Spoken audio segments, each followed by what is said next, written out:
like to give you another thought today on prudence. Proverbs 14:15, the simple believeth every word, but the prudent man looketh well to his goings. Proverbs 23:22, 3, a prudent man foreseeth the evil and hideth himself, but the simple pass on and are punished.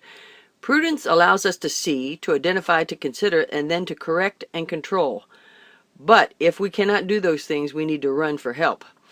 I was listening. I get an devotion by Dr. Bruce Goddard every day, and I often read something and it really challenged me, and I say, wow, and Brother Goddard put something in here about prudence.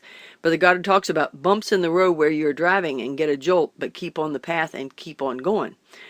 But you get stuck when you have problems and you don't get counsel or figure a way to get out of the muddy mess. So those bumps, when we get into a bump or Satan wants to veer us away from the right way we need to go, that's when we need prudence. We need some guidance. We need to be smart enough to go get some counsel. I tell you, we just finished a 4-day travel trip. We went 2 hours on Tuesday, about 8 hours on Wednesday, 8 on Thursday, and then about 4 hours Friday. So I'm telling you, these long trips can be so hard. And one situation, when we get on these main highways, I saw a bunch of clothes. Actually, some clothes had fallen out of the back of a truck and were laying in the driving lane of the interstate. And so I had to veer off to the right. I didn't want to go to the left because I didn't want to have to look over to the left to make sure there was nobody in that lane. So I just veered off to the right to miss those clothes, because even though it looks like clothes, it could be something that would hurt a tire. And when you're in those big rigs, you don't want to blow a tire. So whenever I had to veer off, that's what he's talking about, is when you get into these bumpy times of life, unsure times. I'm trying to counsel a young girl right now that her husband had some problems with drugs and is up in the RU home, and so she's going through some rough times. She's having a lot of questions.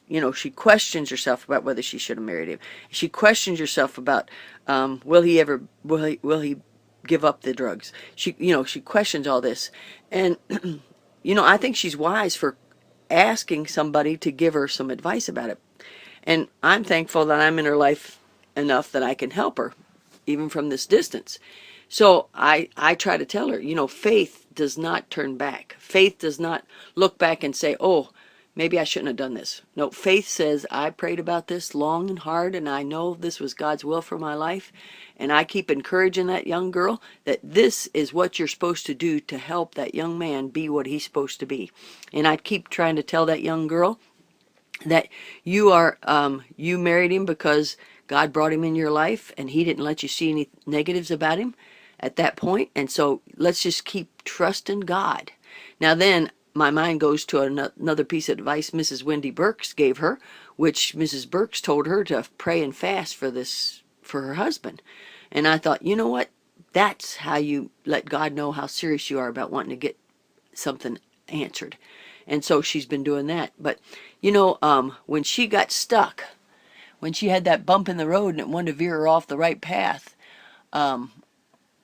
she was wise enough to go get counsel, to try to correct herself back into the right path without getting away from God. Now, the sad story is I heard from a pastor's wife friend of mine recently who said that her daughter and son-in-law separated, and her daughter's going the way of the world. Thank God that other girl, when she got jolted a little bit off the path, she said, I got prudence. I'm going to go get counsel. I'm going to get somebody to help me to know how to do what I'm supposed to do. But I feel sorry for this other girl that's turned to the world to try to get help from a troubled marriage. Oh, let's all be prudent and get counsel and keep ourselves on the right track. Rejoice in the Lord always, and again I say rejoice.